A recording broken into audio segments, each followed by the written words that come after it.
लेंगे जनता की राय। बसपा बहन कुमारी मायावती जी ने 2007 के ही तर्ज पर 2027 में सरकार बनाने का लक्ष्य कार्यकर्ताओं के सामने रखा है। एक बात तय नजर आ रही है कि सवर्ण मतदाताओं में भी बसपा सुप्रीमो सुश्री बहन मायावती जी को लेकर के एक उम्मीद सी जग गई है कि बसपा 2007 की तरह बेहतर प्रदर्शन 2027 में करेगी। इसी मुद्दे पर जानेंगे जनता की राय। युवा है आप, क्या लगता है आपको? आपने 2007 की भी सरकार देखी, फिर 2012 में सपा की सरकार देखी और 9 साल से आप बीजेपी की सरकार देख रहे हैं। क्या लगता है बसपा सुप्रीमो बहन सुश्री मायावती जी का जो कार्यकाल था, किस रूप में उनका कार्यकाल देखते हैं? देखिए, सबसे पहले तो जो 2007 से 12 की जो बहन जी की सरकार थी, मैंने उस सरकार को तो नहीं देखा क्योंकि मैं तब उस समय बहुत छोटा था। लेकिन हाँ, जो मेरे बुजुर्ग हैं, मेरे और जो बड़े लोग हैं, वो बताते हैं कि बसपा सरकार किस तरह की थी। लेकिन मैंने हाँ 2012 से 2017 की समाजवादी की जो सरकार थी पूरे होशो-हवास में देखा है। और उस सरकार में ये भी देखा है कि किस तरह जो समाजवादी से लोग जो जुड़े हुए होते थे, किस तरह उनकी गुंडागर्दी होती थी, किस तरह वो शासन प्रशासन पे हावी रहते थे, किस तरह समाजवादी लोग मतलब ये समझिए पुलिस थाना चौकी जो है समाजवादी के नेता चलाते थे। मैंने ये देखा अपनी सरकार में। मैं लखनऊ विश्वविद्यालय में भी पढ़ा हूँ, वहाँ पे भी मैंने देखा है कि किस तरह समाजवादी से जुड़े जो लोग हुआ करते थे, वो किस तरह गुंडागर्दी करते थे, किस तरह से शासन प्रशासन में उनका दखल होता था। और वही जब मैंने 2017 में भाजपा सरकार देखा तो मैंने कुछ अलग नहीं देखा। 17 की जो योगी आदित्यनाथ जी की जो सरकार आई थी, उस सरकार में भी लगभग ऐसे ही रहा है, जो मिला-जुला समाजवादी और भाजपा का अगर कंपैरिजन किया जाए।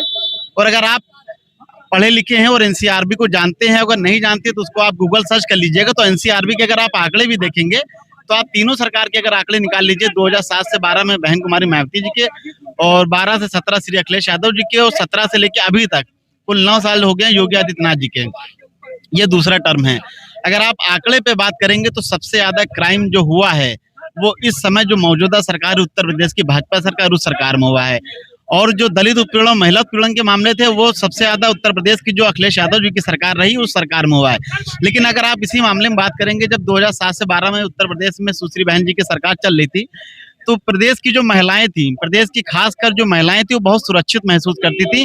और जो नारे लोग इस समय देते हैं कि आप रात में 12 बजे निकल जाइए, 2 बजे निकल जाइए, आज की डेट में बता रहा हूँ, आज महिलाएं उतनी सुरक्षित नहीं जितना 2007 से 12 में महिलाएं सुरक्षित थी।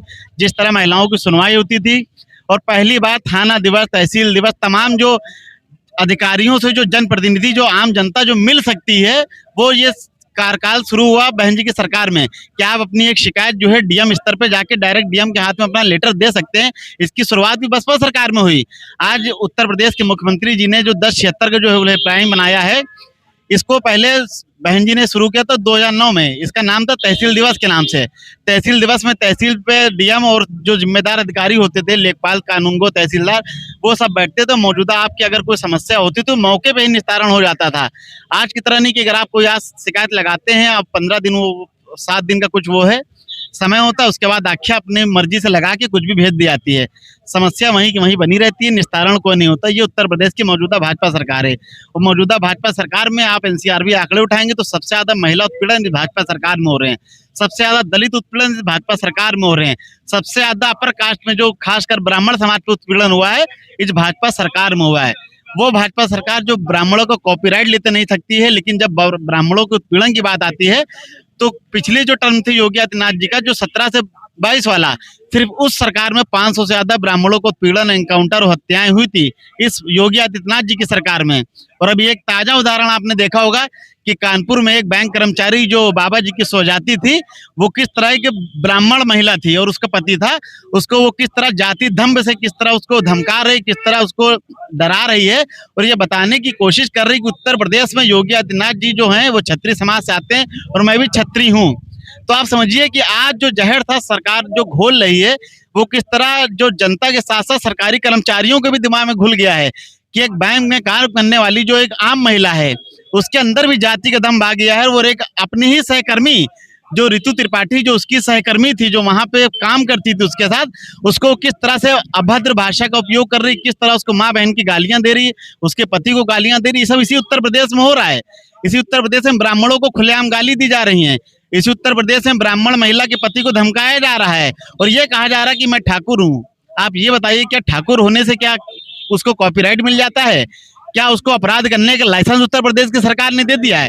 अगर कोई काम उत्तर प्रदेश की सरकार जाति के आधार पे कर रही तो बता दे खुल के प्रेस कॉन्फ्रेंस करके, क्या हमारी जाति के लोग जो है वो कुछ भी कर सकते हैं, उस पर कोई कार्रवाई नहीं होगी? वो ब्राह्मण हो या अन्य समाज हो, उसको देखेगा या उसको सहेगा तो उसका दूसरी तरीके से फिर बात की जाएगी, उसका समाधान निकाला जाएगा। लेकिन आज उत्तर प्रदेश में अगर जो सबसे ज्यादा दयनीय स्थिति है, दलितों से भी ज्यादा दयनीय स्थिति जो उत्तर प्रदेश में इसमें ब्राह्मणों की है, और वो स्थिति इतनी बद से बदतर हो गई कि ब्राह्मण समाज अब खुद कह रहा है कि अगर हमने अपने जीवन में कोई गलती की तो भाजपा सरकार को वोट देकर गलती की है, और वो उस गलती को सुधारने के लिए लगातार कह भी रहा है कि मैंने उत्तर प्रदेश की तीनों सरकारें देखी हैं, लेकिन जो ब्राह्मणों को वर्चस्व, जो ब्राह्मणों की ताकत जो दिखी है वो सिवाय बहुजन समाज पार्टी की किसी सरकार में नहीं दिखी। क्योंकि आपने देखा होगा 2007 से जो 12 सरकार थी उसमें उत्तर प्रदेश में रिकॉर्ड है, आज तक सबसे ज्यादा ब्राह्मण विधायक बहुजन समाज पार्टी बसपा और हाथी सिंबल से जीत के आए। सबसे ज्यादा ब्राह्मण मंत्री बसपा की सरकार में बहन जी ने बनाए। तो आप समझिए, ब्राह्मण समाज से मैं निवेदन करना चाहता हूं कि आप अपने मान स्वाभिमान से समझौता मत कीजिए और उत्तर प्रदेश में इस जो योगी बाबा की सरकार है इसको उखाड़ के फेंकिए और 2027 में पूर्ण बहुमत के साथ आदरणीय सुश्री बहन कुमारी मायावती जी की सर्वजन हिताय सर्वजन सुखाय की नीति जो सरकार उन्होंने चला के दिखाई है, लॉ एंड ऑर्डर जिसमें बेहतरीन था, जिसमें अगर कोई अपराधी दलित समाज का भी होता था तो बहन जी ने उसको भी जेल पहुंचाने का काम किया है। ऐसी उत्तर प्रदेश की सरकार बहन जी ने चलाई है। इस सरकार की तरह नहीं कि अगर आप बाबा के सजाती हैं तो आपको छूट मिल जाएगी। जैसे आलोक सिंह के मामले में आपने देखा होगा, अगर उसी जगह कोई ब्राह्मण होता तो अब तक उसका घर भी बुलडोजर टूट चुका होता, लेकिन चूंकि वो आलोक सिंह बाबा जी के सजाती हैं तो उनके घर पे बुलडोजर शायद रास्ता भूल गया होगा। तो आप समझिए, उत्तर प्रदेश का माहौल दिन ब दिन बदतर होता जा रहा है। दलितों, मुसलमानों, पिछड़ों और खासकर ब्राह्मणों की स्थिति बस से बदतर होती आ रही है उस उत्तर प्रदेश की योगी आदित्यनाथ जी की सरकार में। तो मैं आपके चैनल के माध्यम से ये अपील करना चाहता हूँ कि उत्तर प्रदेश में सर्व समाज के लोग अमन चैन और अपनी तरक्की और उन्नति के लिए 2027 में आदरणीय सुश्री बहन कुमारी मायावती जी के हाथों को मजबूत करिए और उत्तर प्रदेश में 5वीं बार बहुमत की सरकार बना के उत्तर प्रदेश को अमन चैन सुख चैन के रास्ते पर लेकर आइए। सराफत जी, उत्तर प्रदेश में वर्तमान समय में जैसा एक भाई ने बताया कि कानपुर में बैंक कर्मी के साथ जो है घटना हुई, ब्राह्मणों का उत्पीड़न हुआ और बहन जी का कार्यकाल भी आपने देखा है, तो आपको पता है कि कैसी सरकार थी। क्या कहना चाहेंगे बहुजन समाज पार्टी को लेकर के 2027 की सरकार को लेकर? देखिए, एक चीज हम आपको बता दें, लाइन आर्डर जो है बहन जी का तो सही था, इसको नहीं नजरअंदाज किया जा सकता। रहा सवाल इमरान मसूद साहब ने जो बयान दिए हैं, तो बयान देने के साथ साथ में हमने भी उनको जो है अच्छे पद पर मांग की है, कहा कि कांग्रेस के वो प्रदेश अध्यक्ष बने, हम लोगों ने मांग उठाई। रहा सवाल, अगर एक तरफ 20% मुसलमान है तो एक तरफ 20% अनुसूचित जाति भी है, और मुसलमान अब जो है अपनी हिस्सेदारी की बात कर रहा है। अगर बहन जी का और कांग्रेस का, अगर उन्होंने, इमरान मसूद ने कहा है कि गठबंधन अगर होना है तो गठबंधन जो है कांग्रेस से जब होगा जब असदुद्दीन ओवैसी भी साथ में होंगे, और तभी जो है लड़ाई बहन जी की और कांग्रेस की और ओवैसी साहब की सही होगी। तो अगर ओवैसी साहब का और बसपा का, कांग्रेस का गठबंधन हो जाएगा तो क्या सरकार बनेगी 2027 में? बहन सुश्री मायावती जी मुख्यमंत्री बनेगी 5वीं बार? कोई बड़ी बात नहीं। बहन जी अगर मुख्यमंत्री बनेंगी तो 2 डिप्टी सीएम भी बनाना पड़ेगा, एक मुसलमान और एक ब्राह्मण। एक ब्राह्मण उप मुख्यमंत्री बनाना पड़ेगा, दूसरा जो है एक उप मुख्यमंत्री मुस्लिम समाज से बनाना पड़ेगा, तभी बहन सुश्री मायावती जी 5वीं बार मुख्यमंत्री बन पाएंगी, ये कह रही थी जनता। इसके पहले एक भाई ने बताया कि कितना शानदार प्रदर्शन था 2007 से 12 तक बहन सुश्री मायावती जी की सरकार का। किस रूप में देखते हैं कार्यकाल? देखिए, बहन कुमारी मायावती जी की बात किया जाता है तो संघर्षों की वो जननी रही हैं, उनका तमाम संघर्ष देखा जाएगा। एक गरीब परिवार की निकली हुई औरत 4 बार सूबे की मुख्यमंत्री रही है, तो उसका बड़ा तपस्या रहा है, उसका बड़ा मेहनत रहा। जिस लोकसभा में लोग बैठने के लिए उसको कुछ कहते थे, उस लोकसभा के सबसे ज्यादा पार्लियामेंट मेंबर लेके जाती हैं। तो ये तमाम उनके वो रहे, अच्छे काम रहे और तमाम उन्होंने अच्छे काम किए, इसको कोई नकारा नहीं जा सकता। मुख्यमंत्री मायावती जी का जिस टाइम दंगा का उत्पीड़न ज्यादा था उस टाइम उन्होंने एक अच्छा वो बनाया था, सरकार बनाया था, तो काफी सराहनीय काम था उनका। क्या लगता है 2027 का चुनाव नजदीक है, बहन सुश्री मायावती जी और उनकी बसपा पार्टी चर्चा में है, क्या लगता है क्या होगा समीकरण? देखिए, समीकरण के जो थ्योरी है वह जनता तय करती है, और जनता को जो ज़्यादा अच्छे से तमाम वर्गों को अपने साथ ला सकता है। अभी आपने थोड़ी देर पहले कहा कि इमरान मसूद जी कह रहे हैं कि कांग्रेस गठबंधन करेगी। ये कांग्रेस का इतिहास रहा है। उन्होंने चंद्रशेखर को प्रधानमंत्री बनाया, अल्पकाल में गिरा दिया। एच.डी. देवगौड़ा को बनाया, अल्पकाल में गिरा दिया। और उसके बाद इंद्र कुमार गुजराल को भी मेरे समझ से सुश्री मायावती जी को अकेले दम पर ही चुनाव लड़ना चाहिए, क्योंकि कांग्रेस का तो धोखा देने का इतिहास ही है, या सिर्फ चढ़ाती है और उतार देती है, और फैसला जनता करेगी, कांग्रेस पार्टी नहीं करेगी। ना कांग्रेस का लीडर वो उनको सपोर्ट कर देगा। और मैं तो ये कहता हूँ कि चुनाव आयुक्त को यह निर्धारित कर देना चाहिए, जो बार बार बीच बीच में सरकारें गिर जाती हैं और जो चुनाव का खर्चा आता है वह तो जनता से लिया जाता है, तो इनको पहले ही ये तय कर देना चाहिए चुनाव आयुक्त को कि आप गठबंधन करने से पहले अपना अपना एफिडेविट दें, और जो बीच में अगर आपने सरकार गिराई और सरकार गिराने के बाद जो सरकार गिराने के जिम्मेदार होंगे उन्हीं से चुनाव का खर्चा लिया जाएगा। आएंगे आपके पास। क्या लगता है 2027 का चुनाव नजदीक है, बसपा सुप्रीमो सुश्री बहन मायावती जी ने बैठक किया पदाधिकारियों के साथ, प्रदेश के कार्यकर्ताओं को निर्देश दिया 2007 की तर्ज पर 2027 में सरकार बनाना है। क्या सोचते हैं इस पर और किस रूप में देखते हैं बहन जी का 2007 से 12 का कार्यकाल? देखिए, बहन जी का पहले तो हम सम्मान करते हैं, नारी शक्ति हैं, उनका पूरा सम्मान है, वो हमारे बहन बराबर हैं, उनका पूर्ण सम्मान है। अगर वो सरकार बनाती हैं तो उनका भी स्वागत है। और अब सरकार जो तय करती है वो जनता तय करती है। जनता ही एक स्तंभ है जो देखती है कि सरकार कैसे आती है और कैसे जाती है। अगर जिसने जो करा और अच्छा करा या नहीं करा, उसका धरातल पे तराजू के साथ जो तौल के बनाते हैं, मोल के बनाते हैं, वो जनता बनाती है। तो इसलिए कुछ भी कहना बेकार है कि इस वक्त किसकी सरकार आएगी। सरकार आएगी वो देखी जाएगी, सरकार केवल और केवल भारतीय जनता पार्टी की आएगी, वही सरकार बना सकती है। बाकी रही मायावती जी की बात, स्वागत उनका भी है, जनता जी किस ओर मुड़ती है ये वक्त बताता है। बसपा सुप्रीमो सुश्री बहन मायावती जी का कार्यकाल 4 बार का उत्तर प्रदेश की जनता ने देखा है। मंदिर मस्जिद की राजनीति बहन जी ने नहीं किया, धर्म पंथ मजहब की राजनीति नहीं की बहन जी ने कभी। बहन जी ने सुशासन की राजनीति की, संवैधानिक दायरे में सरकार को चलाया। क्या सोचते हैं उनके बारे में? हम यही सोचते हैं कि उनके कार्यकाल में संवैधानिक तौर पे, सामाजिक तौर पे कोई दंगे, कोई दुशासन, कोई भी, जो आपने जिस बात को कहा उस बात से हम इत्तेफाक रखते हैं, कोई ऐसी गतिविधि नहीं हुई जो किसी सरकार में अगर हुई। तो उनका कार्यकाल बहुत अच्छा रहा, तो हम उनका भी स्वागत करते हैं, हम उनको भी नंदन वंदन अभिनंदन करते हैं। बहन है, बहन मायावती नारी शक्ति हैं, तो उनका भी सम्मान है। क्या लगता है आपको, जैसा सभी वक्ताओं ने बताया कि किस तरह शानदार कार्यकाल रहा है बसपा सुप्रीमो बहन मायावती जी का, क्या लगता है कि अनुसूचित जाति, दलित समाज और सवर्ण समाज के साथ साथ क्या मुस्लिम समाज जाएगा बसपा के साथ और बहन जी बनेंगी 5वीं बार मुख्यमंत्री उत्तर प्रदेश? देखिए, बिल्कुल बनेंगी। 2007 में पूर्ण बहुमत की सरकार बहन जी ने बनाई, किसी गठबंधन के बगैर।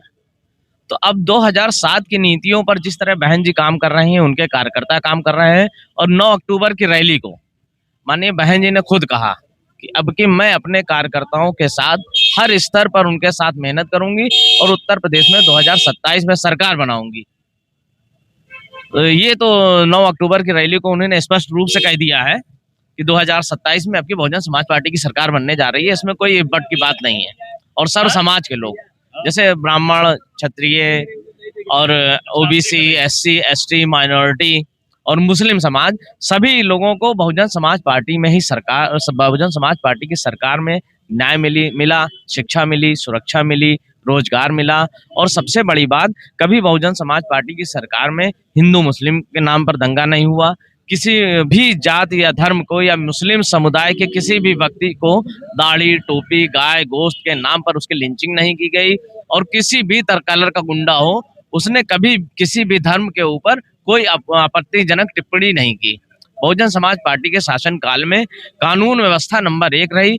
अब अपराधियों के साथ साथ अधिकारी राइट टाइम हुआ करते थे, और बहुजन समाज पार्टी की अध्यक्षा बहन जी से डरा करते थे कि कहीं बहन जी आ ना जाए। इसलिए उन्हें अगर अपने ऑफिस टाइम पर 9:30 बजे पहुंचना होता था तो अपनी पूरी तैयारी के साथ 8:30 बजे ही उपस्थित हो जाया करते थे।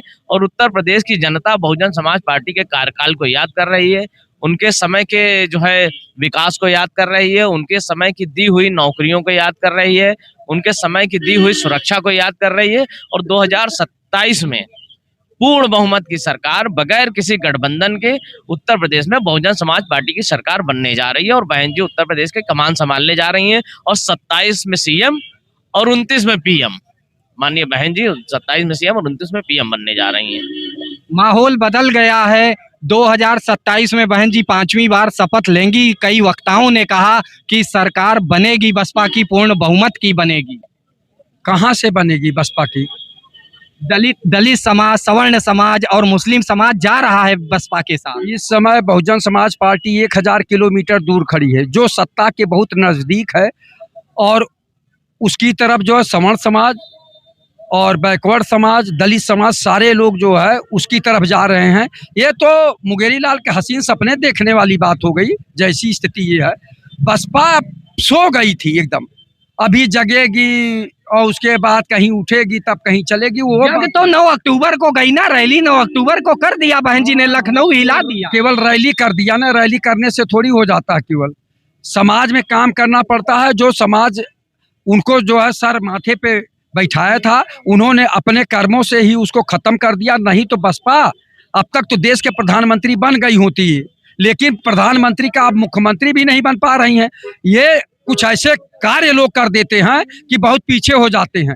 अब इस समय जो है जनता का रुझान समाजवादी पार्टी की तरफ है। समाजवादी पार्टी ही सबसे मजबूत पार्टी है भारतीय जनता पार्टी के बाद, और समाजवादी पार्टी को जो है 105 विधायक से ज़्यादा हैं, 37 एमपी हैं। इसलिए समाजवादी पार्टी बड़े मजबूती से लड़ेगी और आम जनता मूड बना लिया। पहले भारतीय जनता पार्टी को हटाइए, जो सबसे मजबूत दल हो, जो भारतीय जनता पार्टी को हटा पावे, उसी की तरफ लोग वोट करेंगे। इसलिए समाजवादी पार्टी की तरफ लोगों ने मूड बना लिया है कि समाजवादी पार्टी की सरकार बनाएंगे और आदरणीय अखिलेश यादव को जो है मुख्यमंत्री बनाएंगे। ये मूड बना लिया है और ये भारतीय जनता पार्टी के 8 साल के कार्यकाल को जनता ने देख लिया। इन्होंने कोई ऐसा काम नहीं किया कि जिससे जनता को कुछ राहत मिले। इनके जमाने में बेरोजगारी, महंगाई और भ्रष्टाचार बढ़ गया है, तो ये जनता अब ऊब गई है। माननीय मुख्यमंत्री जी अभी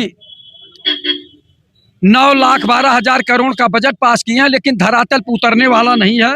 मैं आपको बता दूं कि इनके बजट का क्या मतलब है। आप सोच लीजिए, ये देखिए नगर निगम यही बगल है, 77 वार्डों में डीजल के अभाव में जो है कूड़ा नहीं उठाएगा। कितना कूड़े का अंबार है, और विधानसभा और नगर निगम की दूरी ज़्यादा से ज़्यादा 200 मीटर होगी। तो इसी तरह का पूरे प्रदेश में भ्रष्टाचार हो रहा है। गाजीपुर से गाजियाबाद तक घोर भ्रष्टाचार हो रहा है। तो इससे भारतीय जनता पार्टी से लोगों का मन ऊब गया है कि ये भ्रष्टाचारी सरकार है, अत्याचारी सरकार, अन्यायी सरकार है। और इतना नहीं, नगर निगम में ही देखिए इतना बड़ा घोटाला, कितना बड़ा घोटाला है, 1 करोड़ 14 लाख का घोटाला हुआ है। तो ये लगातार यही नजदीक घोटाला हो रहा है। ये देखिए कैग की रिपोर्ट है, विधानसभा के अंदर कैग की रिपोर्ट जो है प्रस्तुत की गई है। तो सोच लीजिए कि भ्रष्टाचारियों की सरकार है, अपराधियों की सरकार है। आप माननीय मुख्यमंत्री योगी आदित्यनाथ जी हैं, न कभी तहसील में गए, न कभी ब्लॉक पे गए, न किसी थाने में गए कि हमारे कर्मचारी जनता के साथ कैसा व्यवहार कर रहे हैं। मैं पत्रकार महोदय केवल मजबूर होकर आप लोगों के चैनल पे बोलता हूँ कि तहसील में जाइए तो लेखपाल से लेकर एसडीएम तक भ्रष्टाचार में लिप्त है, थाने में जाइए तो सिपाही से लेकर थानेदार तक भ्रष्टाचार में लिप्त है, ब्लॉक पे जाइए तो खंड विकास अधिकारी से लेकर ग्राम पंचायत अधिकारी तक भ्रष्टाचार में लिप्त है।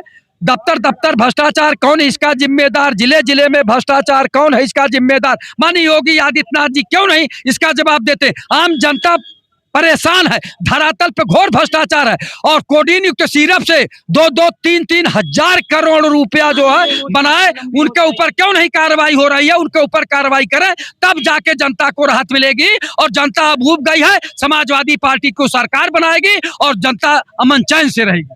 क्या लगता है कि भाजपा तो जाने वाली है, ये तय है, लेकिन बसपा और सपा में लड़ाई है क्या? देखिए ऐसा है, 2014 से, अब जैसे भैया बोल रहे थे कि सपा आ रही है, 2014 से आज तक सपा आ ही रही है, लेकिन जितना वोट हर वर्ग ने समाजवादी को दिया, जितनी बार उतनी बार भाजपा आ गई।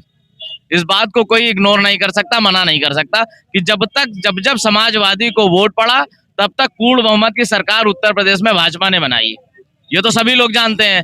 और 2014 से सपा आई रही और भाजपा की सरकार बनाई रही है। अब ये नहीं मना सकते। और 2022 के गठबंधन में इन लोगों ने कितने लोगों से गठबंधन किया? स्वर्गीय मुलायम सिंह यादव और अखिलेश यादव और ये शिवपाल यादव और आजम खां भी रहे और जयंत चौधरी रहे, ओम प्रकाश राजभर रहे, स्वामी प्रसाद मौर्य रहे, 4 अन्य दल रहे और 99% मुसलमान रहा साथ में।